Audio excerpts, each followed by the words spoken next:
นี่ก็อีกรายการในปิดบทก้อนที่มีเนื้อในมีความหมายมาสัตว์เนาะที่ทางทีมงานนักแสดงในจัดสรรมาเป็นลูกหลานมาในสวนก็คือทั้งมาจากองค์การวิชาสังคม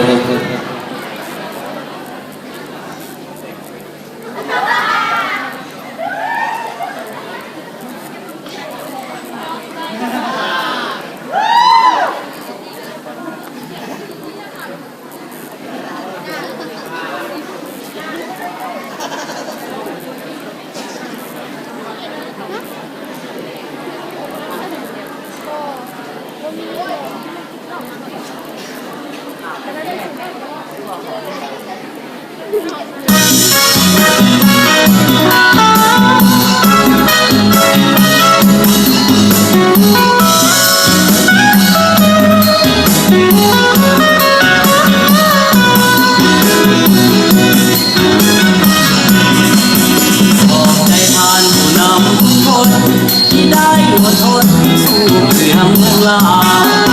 ขอให้ผ่านอายุยืนยาวขอให้ผ่านอายุยืนยาวของเราอยู่ที่นี่แห่ขอบใจท่านผู้นำหัวหน้าได้นำพาประเทศเราขึ้นแข่งขอบใจที่ออกเสื้อแดงขอบใจที่ออกเสื้อแดงนำพาเราเก้าไปคอยพันเก้าคอย75ผู้นำหัวหน้านำพาสู่ไกลบัดนี้เราก็กินแก้ไขบัดนี้เราก็กินแก้ไขไปหน้าใหม่สร้างสรรค์พัฒนา